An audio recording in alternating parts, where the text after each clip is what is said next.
Over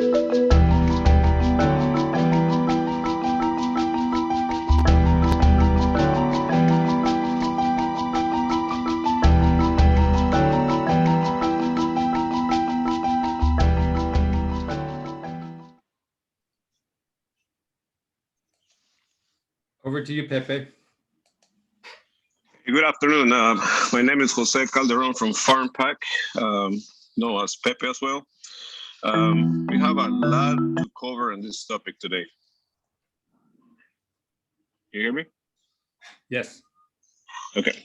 Our speakers today are Andrew Stevens from the USDA Foreign Agricultural Services, Ed Tracy, Vice President of Supply Chain and Sustainability for Produce Marketing Association, the PMA, Scott Howard, Director of R&D for Sinclair Labeling Company, Bill Orts, Director of Bioplastic Research at USDA Agricultural Research Service.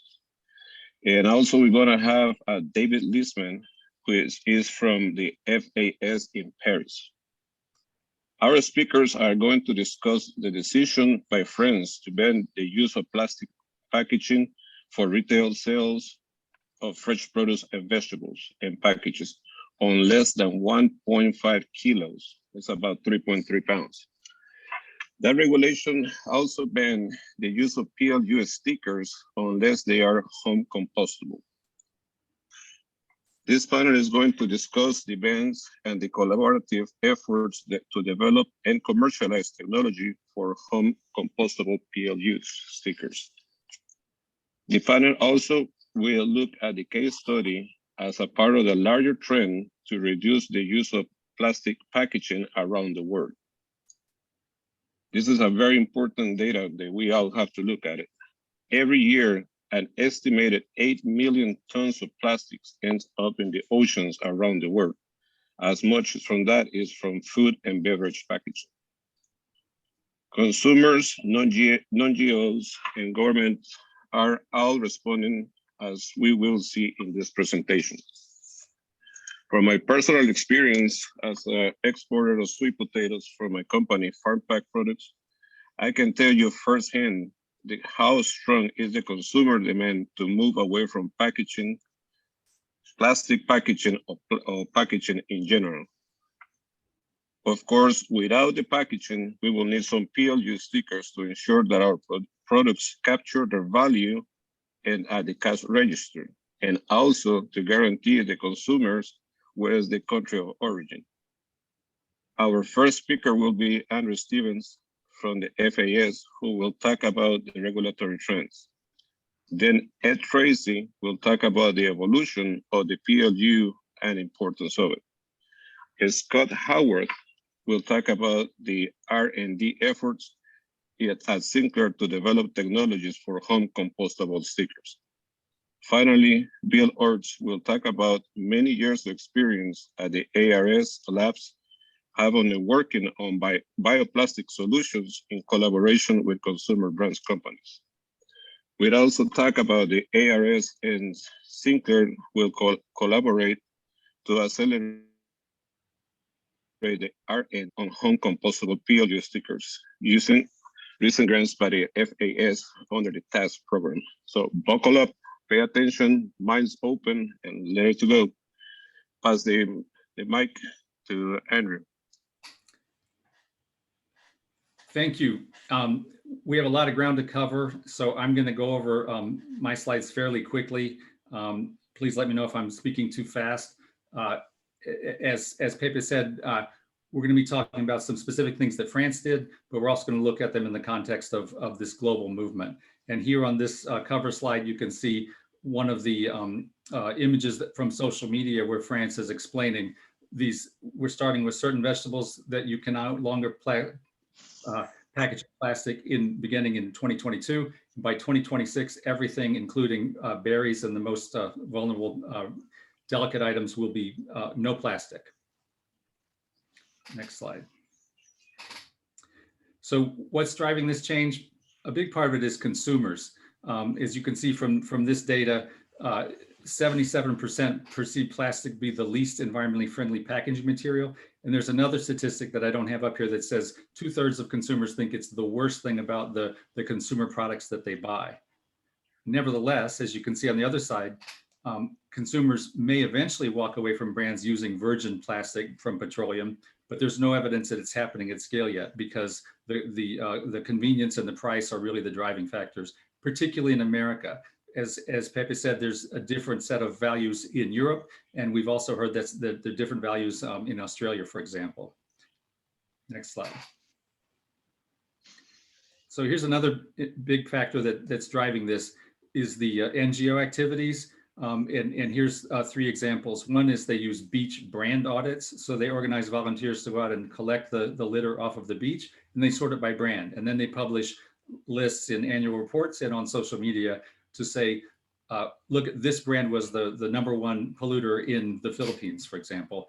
And then they also publish a lot of reports. There are literally dozens every year. This one in the middle is from Greenpeace, is saying, you know, plastic is really petroleum. You're bringing petroleum into your house, and it's contributing to climate change. And they're advocating for the complete elimination of plastic packaging by 2030 or 2040. Meanwhile, other NGOs are banding together to pass national legislation, as you see this example from Peru in 2018. Next slide. Okay, so what are the type of regulatory initiatives we're seeing? Bans and restrictions on single-use plastic, which has primarily been carry-out items for restaurants, right? So the styrofoam containers for food, the single-use cutlery, and stirrers, right? They haven't yet banned cups, for example, but they're looking at everything. And then mandatory recycled content for plastic packaging, which is primarily for beverage bottles. So Europe said 25% mandatory recycled content by the year 2025. They also have established other design requirements, including that water bottles have to have the tethered bottle cap so it can't come off. And then extended producer responsibility schemes are basically taxes on packaging or other plastic that then is paid into a scheme that would fund recycling efforts. And those recycling efforts can be done by governments, or they can be public-private partnerships. And then the ketchup, the sachet, that has been banned in Chile and is being proposed in Philippines. So that's one, that and the French ban on fruits and vegetable packaging are the only 2 examples of food packaging for export, for example, that we are aware of, but everything's changing rapidly. Next slide. So here's an analysis that we've done to try to track all of the elements of several different regulations, and we're comparing them to what Europe did in 2019. And we think this is really the template that other countries are using. So in 2019, they said we're banning the single-use items based upon a beach survey. Then we're establishing the minimum recycled content for PET bottles, as I mentioned, and establishing extended producer responsibility and certain elements for labeling. So wet wipes, for example, if they're made from certain polymers, they have to be labeled to show that you shouldn't put them in the sewer. But then if you compare to other countries, California does not have a statewide ban, but there are some cities that ban the same single-use items. And then you can see the percentage of minimum recycled content is different. Extended producer responsibility is not yet passed in California, but has in Maine. Then most interesting for California, they're saying you cannot use the chasing arrows, the triangle recycling symbol, unless the plastic is actually being recycled. In order to determine that, they're going to audit the waste stream in California to see what's being recycled. So it's a very comprehensive plan. And then likewise, you see similarities and differences throughout the other countries. And we're trying to track these so we can publish in our gain reports, so our exporters will know what they need to comply with. Next slide. And we have David Leishman from FAS Paris on the line. He's the agricultural counselor, because just 2 weeks ago, we learned that France also has a draft decree that will require refillable packaging, not recyclable packaging, but reusable or refillable. And you can see the stainless steel examples on the right-hand corner. So it starts out with the largest firms of 50 million in sales or more, and 1.5% of their packaging. But by 2026 and 2027, all companies have to comply, and it'll be 10% of all packaging. The regulation is fairly short, so a lot of details are still yet to be understood, and it's in draft, but the comment period has closed. So we're waiting to see what the final thing will look like. But if they're serious about it, they're really talking about implementing that in 2022. And then finally, as you can see in the blue square, this is also market driven because one of the largest supermarket chains, for example, wants 1,000 reusable products by 2025. Next slide. So in that context, a lot of people are looking for alternatives to plastic, including reusable and package free, right? So here's an example. Loop is a company that's working in Europe and in some cities in the United States to try to create stainless steel and durable plastic packaging that would be branded for each brand. And the company would be like Amazon, where they bring it to your house and then they would take the empties back and wash them and use them again. Obviously, it's very expensive. It's really essentially a pilot program. Here's another pilot: is the Coke tried to make a paper beverage bottle, but carbonated beverage has so much pressure, the neck has to be made of plastic. So essentially, it's not recyclable. Package-free retailers, you see some of this in Whole Foods where they have an aisle of dried things. Other stores are going even further, saying we don't have any packaging at all. And then finally, laser printed fruit is one option, but as our experts in this panel will tell you, that won't work for every product because of the variation in color. So all of these options have significant challenges, including cost, consumer preference. Next slide. So if you can't use plastic, here's some examples of what you would use in France to comply with their rule. And then as Ed will tell you, if you're not going to use any plastic, then you have to have the PLU stickers. And here's another slide. Another example of plastic alternatives. And with that, I will turn it over to Ed. Thank you, Andrew. Next slide, please. As Andrew said, the plastic ban in France includes the 1-inch PLU sticker that got caught up in the regulation. A little history on PLU codes. They were created by a committee of my organization of produce industry buyers and sellers in 1988. And they were attempting to come up with a scheme that would identify at point of sale, at the cash register, what the commodity and variety was. This was around the time that organics were being introduced into the marketplace, and cashiers could not tell a conventional banana or apple or orange from a organically grown item, and the retailers were hesitant to carry them because they were not, they were paying a premium to bring them into their store. And most cases, they were being wrung out at the conventional or lower price. The creation of this number scheme and this identification scheme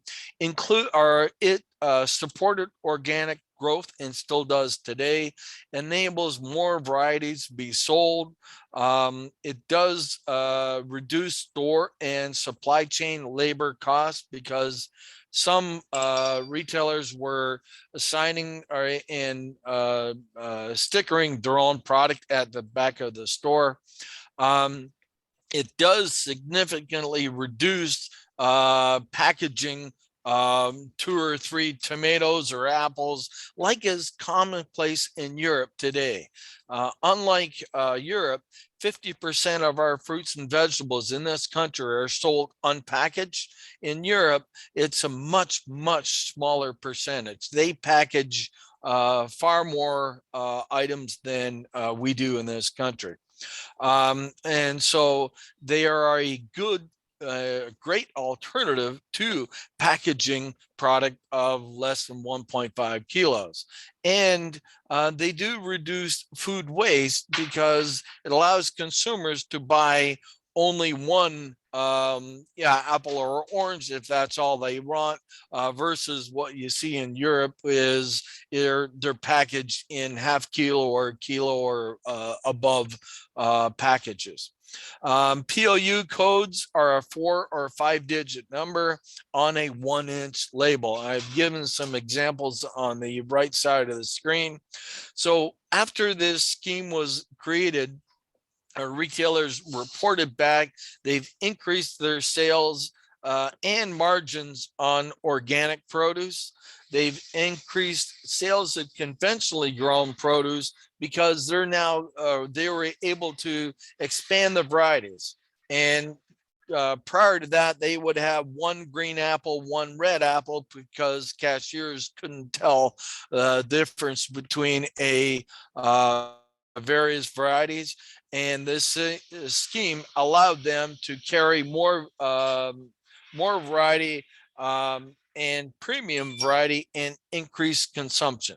They also reported the reduced the time at checkout. And so how long it takes to ring up an item, it was taking around 10 seconds for them to look it up on a little Rolodex type system. When they key in a number, it takes 4 seconds.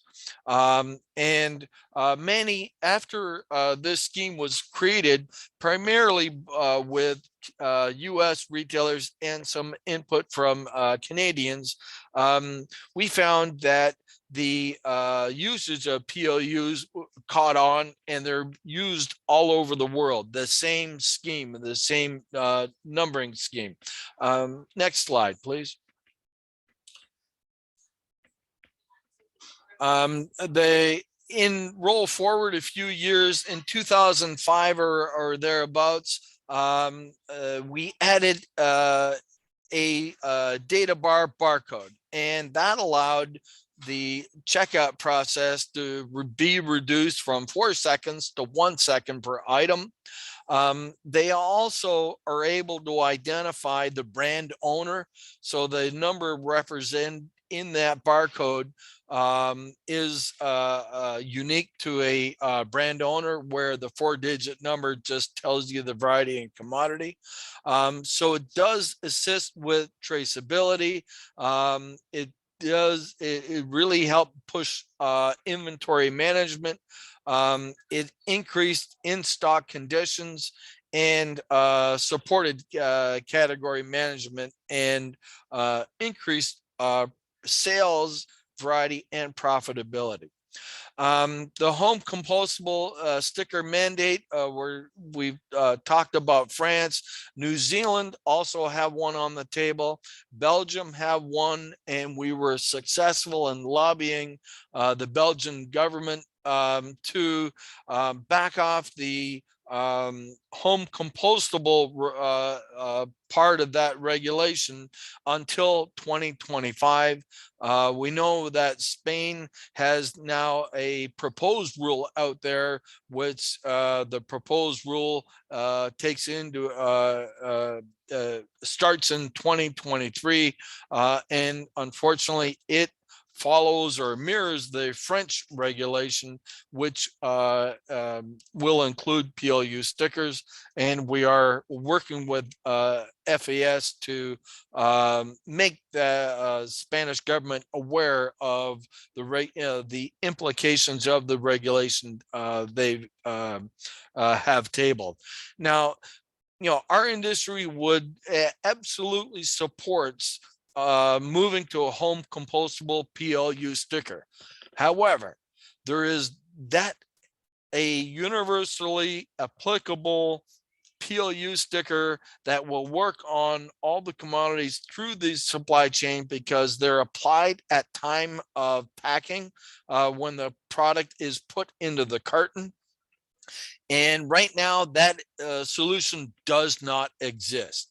And so I'll turn it over to Scott now, and Scott will be able to get into the technical aspects of that, and be able to tell us what efforts are underway to achieve that goal. Scott. Thanks, Ed. Sinclair has been dabbling in sustainable development and products for over 20 years. But it really hit home for me about 15 years ago. I was visiting Texas A&M, visiting with my major professor. And as we were walking across campus, my major professor looked at me and he said, "Hey, Scott, what have you been up to these days?" And as you might imagine, I kind of was gathering my thoughts. I looked down, and there on the ground, I spotted a produce label. And I said, "Well, actually that, Dr. Searcy." And it was at that moment, I just became so aware that Sinclair really needed to push forward and really make an effort to develop a more sustainable solution. Next slide, please. So just to level set, I wanted to, because one of the first products that we ended up developing was an industrial compostable solution.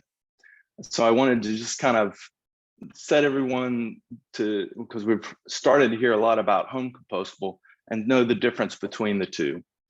So the primary difference between these is really time and the amount of time that it takes for a product to disintegrate and the temperatures at which they disintegrate. So you can see here, it takes about 90 days in an industrial setting to disintegrate and 180 days in a home compostable. And then for biodegradation, it'll take industrial 180 days, where for home about a year. The temperatures for industrial are elevated, about 50 degrees C or more, and ambient for a home compostable. And you can see here, as Sinclair goes into developing, we really are looking for standards to develop to. Not just to say it's home compostable and to accept that, but really looking at the different standards. So you can see those there. Thank you. So as this slide really illustrates some of the challenges that we're faced with as we go in and we start thinking about development. And really the first two are really around what any produce label would need to adhere to. You know, food safety, the various surface conditions that we're faced with, the high-speed application, the environment that we're operating in. All those are common no matter what kind of produce label you're developing. But specific to developing a compostable label, whether it's industrial or home, and specifically home is the last set of standards here, the time it takes to develop a new adhesive, it can take 3 to 4 years. And that's quite a long time. And then added on top of that, you've got another 180 days for disintegration testing and another year for biodegradation testing. So really when the French regulation, we became aware of that, which was really a couple of years ago, we were in an almost dire straits trying to develop something in such a short period of time to meet the regulations that come into force at the beginning of next year. So what is Sinclair doing? Well, first of all, we really jumped right to it, and we were able to come up with a certified home compostable labeling construction. This was launched this past summer. The real issue with this, though, is it doesn't meet all of Sinclair application requirements. Those in that previous slide, those first two, it just doesn't hold up like our normal labels made from polyethylene. So we've been working nonstop on face stock development, adhesive development, with a target to launch by 2023. And as Ed kind of talked to earlier, you know, working with the different organizations around the world to extend these regulations so that they gives us enough time to work with our different partners, like USDA that you'll hear from next, with Bill Orts. So that's kind of what we've been up to, and now I'll turn it over to Bill Orts.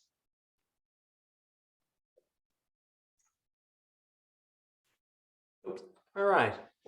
So I am with the Agricultural Research Service. You'd heard another sister agency, Foreign Ag Service, who jumped right in and addressed this. And they actually brought this to our attention through the PMA, through the Produce Marketing Association. I'm a researcher, been at bioplastics and sustainable solutions for about 25 years. We are at the Western Regional Research Center. So if you get to UC Berkeley or the San Francisco Bay Area, please invite yourself down. We run a pilot plant. And one of my favorite quotes is on the next slide. And it's basically, next slide, yeah. The 9 most terrifying words in the English language: I'm from the government, I'm here to help. Well, I actually believe that. I'm from the government and here to help. And that was actually said by Ronald Reagan, if you push it forward once, in support of American agriculture. He was at the state fair and he was basically saying America's getting richer, but we're not bringing the farmers and the growers and the producers along. So that's a piece of trivia on this. And one of the things that gets me excited about working with the USDA is how much we get into the weeds with folks, kind of pun intended. But next slide, please. I'm going to talk about, these are innovations that came out of our group, and we probably have 20 or 30 more, where we work very, very closely with companies. They come to our center with a problem, with a set of specs. Our favorite motto is, a picture's worth 1,000 words, but a prototype's worth 1,000 pictures. So the developers of these products, we're not going to take full credit, but like, for example, apple dippers is the reason that McDonald's sold 75 million pounds last year. It was developed in our group by an enzymologist working on antioxidants, discovered if you have vitamin C and chalk dust, he started to patent, you mix them together, apples will not turn brown for 40 days in your fridge. So you actually make them more nutritious. We were going to invent that ourselves, but instead of doing that ourselves, we invited Montreuil-Heuser and their researchers to come to our pilot plant and develop it with us, patent it with us, and take it away on exclusive IP. And every one of these items has researchers, similar to the way we plan to work with Sinclair, in which we work very, very closely with them. We share trade secrets. You know, the GreenWorks compostable wipe was developed with the help of a senior fellow from Clorox, a postdoc who reported to me, and it was invented in my office. And it's trade secrets we've been keeping for a decade or two. It is a compostable wipe. And each of these, and Method keeps a lab in our building. So that does surprise people. If it's an important solution that the American public needs, we work closely to help introduce that as a prototype. All right, so next slide, please. And this is an opportunity to help Sinclair and help you folks. So the USDA FAS, through the TASK program, so the Technical Assistance for Specialty Crops, quickly put together a grant that could help us work with the industry, work with Sinclair, work with the PMA to try to get compostable PLU stickers out as quickly as possible. You know, really work with Scott and his team to see if we can help in any way. They're pretty far along, so we're not going to take credit for inventing the thing. What we can do is help nudge them towards potentially more sustainable films and definitely adhesives. We have a bit of experience with adhesives. Once we get something in place, then we'll start outreach with you folks, with the PMA, with FAS to say, okay, we think we have something. Go talk to Sinclair, go talk to others. There are solutions here. All right. Next slide, please. This is some of the science we will be applying. We have applied. We have a whole pilot plant. Like I said, come on down and see us. You'll see where Kingsford Charcoal pressed out the West Coast formulation for their charcoal. The two things that we're going to really bring to light here, the three things. We have been working on ASTM standards for degradable plastics for about 20-25 years. I was on the ASTM committee that developed D6400, which is the definition of a compostable plastic. I was on the 6868 committee. And so we've been in the weeds on this. On the left is a machine that basically you break a piece of plastic with that. It's an Instron mechanical testing, universal testing machine. You can both, you make a film and you stretch it or break it and you see how much force it takes. So you develop stress strain curves, which is important here.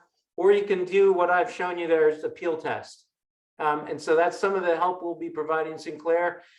You know, find standards that seem to work, find prototypes and see if they really work with numbers. On the right is called a respirometer.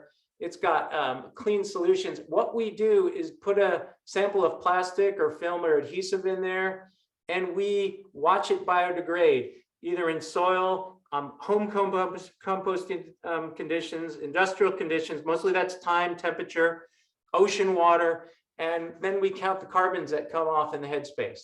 So it's really like solid plastic goes in, comes out as CO2, CO, and greenhouse gases. Actually, it degrades, and we count how quickly it degrades. So that's what we hope to bring to this. We think we have lots of experience and will. All right, next slide, please. And I'll just kind of repeat it again. It really needs to be spelled out that PLU stickers really are going to save plastic. If you don't have them, you're going to use a lot more packaging. And we've done life cycle analysis of paper versus plastic. It's not necessarily true that paper bags are going to be that much better for the environment. So if you're wrapping it in paper bag, you can pat yourself on the back for being environmentally sound. You might not be. So PLU stickers are going to save time, money, hassle, all the things that Ed talked about, 5-10 minutes ago. So we just think it's really, really important to be able to provide a solution as quickly as possible. And so next slide, please. I'm going to talk about the team that FAS Task supported, gave us a significant grant to start working on this to provide solutions. So you have the Foreign Ag Service supporting this, Produce Marketing Association, Sinclair, and then that's us on the lower right, Ag Research Service, and there's my motto in a picture, working to get PLU lookup stickers that are going to be home compostable. All right, next slide, and then I move on. Is this Andrew, or you want me to talk about this? Sure. So thanks to everybody for their insights and contributions. I'm going to go very quickly so we have time for Q&A. But what we've seen is France looked and other countries have said, okay, let's just ban the plastic. Right. Well, that's not going to solve the problem. And if you think about the tons of plastic that are going into the ocean, the PLU stickers are a infinitesimal amount of that plastic. And Scott was saying it's like the mass of plastic from PLU stickers is just infinitesimal. So what needs to be done to address the ocean plastic waste and the plastic pollution problem generally? It's going to take an integrated approach. You need regulatory and non-regulatory solutions. You need stakeholder partnerships. And I didn't have time to mention, but not only are the NGOs are very active, but the large consumer brands, the multinational brands are actively working in partnership with the World Wildlife Fund and other NGOs, the MacArthur Foundation, and they're trying to find common solutions. And of course, that is going to be necessary so you can actually have agreed upon regulatory or other solutions so you aren't banning existing packaging before you develop alternatives, right? So one of the important things is going to have to be the time it takes. As we've seen here, it can take 3 years or more to develop a home compostable PLU. Same thing for a lot of other packaging, whether it's a different type of plastic or whether it's an alternative plastic. And then solid waste management infrastructure needs to be increased around the world. It's estimated that something like half of the plastic that ends up in the oceans around the world comes from 5 rivers in Asia and Africa. So those countries need more, but we need more too. We need more recycling and more composting capacity in the United States. Only about 2/3 of households have curbside recycling, and another 10 or 15% have someplace where they can drive it to. So about 20% just doesn't have any access at all. And we need new technology because things like the ketchup sachet, that's a multi-layer film. It's not capable of being recycled under current technology on a commercial scale. So we need more solutions, right? Food contact material, obviously important point. Those rules are going to have to evolve as well. And all this is not going to work if you don't have functioning markets for recycled material. And then finally, you need greater consumer awareness. As recycling and separation gets more complicated, people need to know how to do that. Next slide. So that's what we have. We have all our emails, and I just want to give another shout out to David Leishman. We didn't have time to include him on the panel for slides, but he is here to talk in the Q&A, and he's going to be the point person to help us sort out what the next step are in France. So with that, turn it back to the moderator, and we'll do Q&A.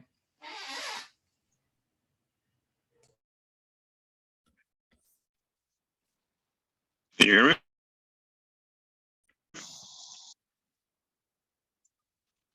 Hello, can you hear me? Yeah. Yes. Okay, great presentation. Thank you very much. Very intriguing. What is going to be the next step for us to take? So for right now, I guess we open for questions. I guess we're gonna leave open for the people to ask the questions directly to the panel.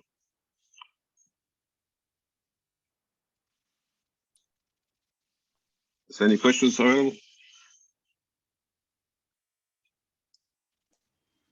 So I'll throw out a question. Given this rapidly evolving situation, and let me start with Pepe, what one piece of advice would you give to other cooperators if they're facing changes on their packaging from regulations in major markets? What would you advise? How do you go about dealing with that? Well, in my experience in the past, it has been working together with the customer. They are in the country to tell us what is the regulation on site, right on their country directly, and for pass on the cost. This depends on the adjustments that we have to do. We have to pass on the cost. On the sweet potatoes, for example, we had to change from the sizing that we were using on the specific units. We had to change the boxes, from the standard US box to the European style boxes. So has been a constant process or evolution, to fit that market. It's not easy, even as the whole industry of sweet potatoes have changed since exports have become such a big part of our industry. Now it's common to even tack in grams, one packing house to another one, which normally be in ounces. The sizing had changed the names, used to be number ones, now we're cutting L1s, L2s. So yeah, this is, I would suggest that, starting directly with your customer and let them guide you through the process step by step. Thank you.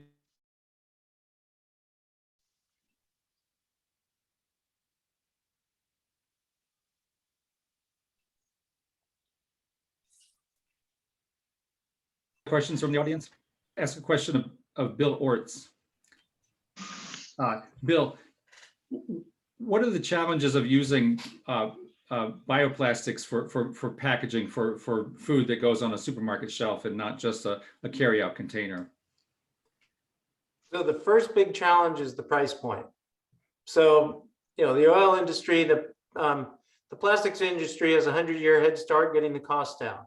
So trying to find a plastic that's at the same mechanical properties at the same price point as polypropylene, polyethylene, PET is a challenge. The next challenge, though, is what to do at the end of life. So most of the plastics look so similar that you don't necessarily know to put it in the compost bin instead of the recycle bin. And so most of these sustainable plastics are somewhat of a nightmare if they end up in the recycling bin. So we need to kind of have an infrastructure. So single-use items work really well for closed places like cafeterias and restaurants where everything in is going to be single-use. They get a little more complicated training the consumers what recycle bin they need to go to. Still waiting for questions from the audience, but meanwhile, Ed, tell us about how did you work with FAS in Spain to make some public comments in a very short period of time? Yeah, thank you for that question. We were made aware, I believe, through our conversation with FAS dealing with the France issue, and we're made aware that there was a regulation that had been tabled in Spain. So Andrew, I believe you helped set up the meeting with the French the Madrid FAS office, myself and my boss, Dr. Max Toplinski, and we talked through the issue. We each shared what we knew about the situation, and we happened to have 24 hours to submit comments in order for they had a cutoff period, and we were able to do that with your help. And then we submitted comments on behalf of the global produce industry, explaining to them much of the points I covered of the functional use of PLU stickers and the fact that we were striving to develop a universally applicable home compostable solution, but we didn't have it yet. And the impact of them including PLU stickers in that ban of single-use plastics. And the point we made with them, and we made it with France as well, is, you know, if you eat more fruits and vegetables, your citizens will be healthier. If you do anything that will decrease consumption, like banning single-use or current PLU stickers, it will have an effect that will decrease sales of fresh produce. And the consequence of that will be increased healthcare costs for that country. So yeah, we're able to with the great cooperation and help and insights of FAS, we're able to become aware of the issue and are able to submit comments on time. So we really appreciate it. We really hope that we have a better outcome than we currently have in France. Thanks, Ed. I see we have a question from Jen and from Jerry Hingle online. But before that, let me just say a key takeaway from this is if anyone in industry hears about some early or draft regulations, let us know, and then we can make sure that our locally employed staff and our attachés and counselors overseas can look into it. Because on the call with Ed and our local staff in Spain, they really looked at some sort of nuanced language and said, well, we think this might be ambiguous, you better comment on it. So it's that kind of insight. But if we don't know about a regulation, we can't comment on it. And we will be looking more closely at these things, but a lot of them may not even say plastic or food. It'll come from the Ministry of Environment. Okay, Jen. But can I jump in on that comment though? Because one of the things that's troubling to us is home compostable versus industrially compostable. I know it's a standard, but as a standard, it's really fuzzy. Okay, and it won't ever meet real home compostability because no two homes are the same. So working with ASTM for all those years, it was easy to imagine a standard for industrially compostable. You could kind of set this, the industry had temperatures and times that were common. If you have a winter and don't have, northern France versus southern France is not the same home. So home compostable is kind of a red herring that you wish if you have any comment at all, try to get home compostable and get it to industrial compostable, and we'll be on a level playing field. Good point. Jen, please ask your question. Yeah, thanks. Bill, that actually feeds right into my question, which is with what we've learned in other countries that are doing more composting, whether it be home composting or industrial compost, like what steps should we be thinking about taking as consumers here in this country in terms of getting more access to doing industrial compost? I mean, I save all my compost in my house. I put it in my freezer. I take it to the farmer's market. I bought a Pela device that's supposed to be a home composting machine. So like knowing how they got people to do it more or accept it more, understand it more in other places, what can we learn for here just as citizens? Thanks. Is that my question? Yeah. You know, so we do some of the same things at home. So I can answer as a consumer, and and then I can answer the truth, which is how bad this country is at recycling and composting, and you wish we did better. So you can have my cynical or my positive answer. Township, it wouldn't hurt to have a federal standard or federal guidelines on what home compostable and each town should do. We don't even agree on the same types of bins. So how can we agree on what to do with those bins?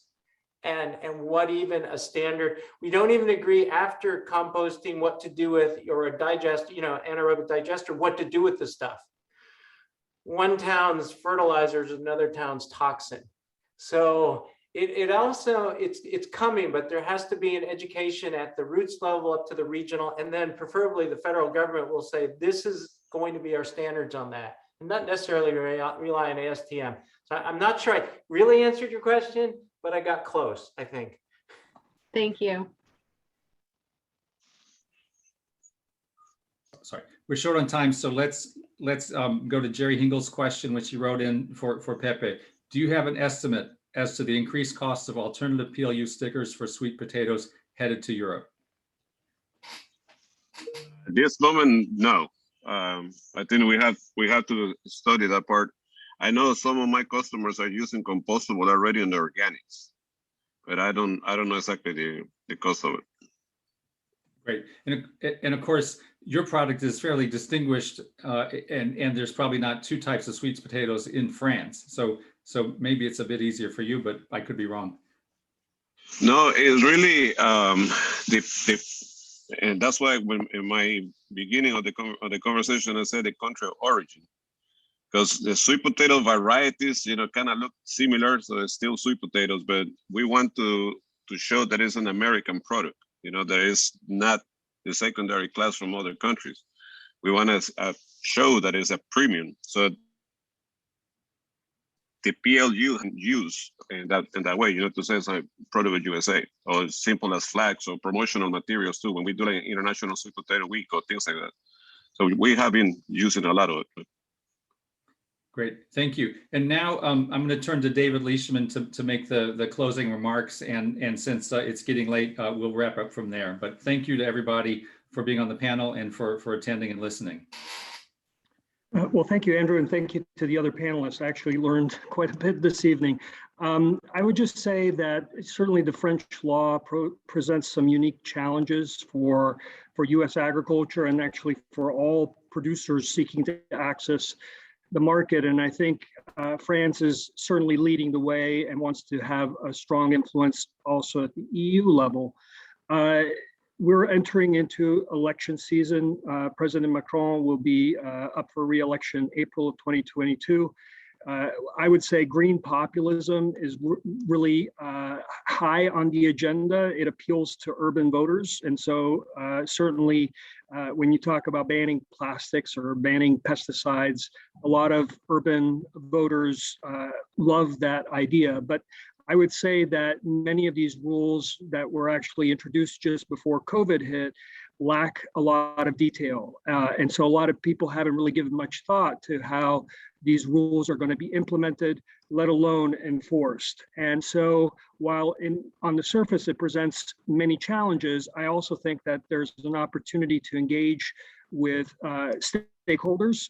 Certainly would invite any cooperator who is active in the French market to reach out to us, because I think we do have an opportunity to tell a great story. I was so pleased to hear from our USDA ARS colleagues and also colleagues from the industry that clearly indicate that a lot of thought has been given to this. And I think it's really an opportunity to tell a good story and be on the more shedding a positive light on what the US is doing. We're fighting a battle of perceptions, I would say, in Europe and especially in France.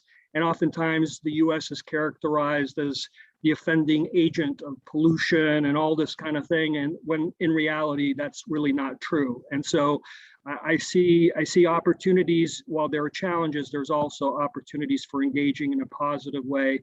And certainly all the people that we interact with on a daily basis are very receptive to dialogue with us.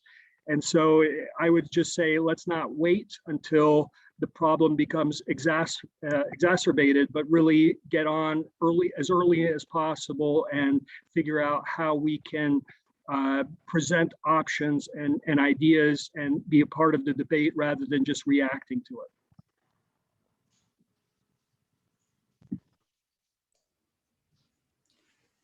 Thank you.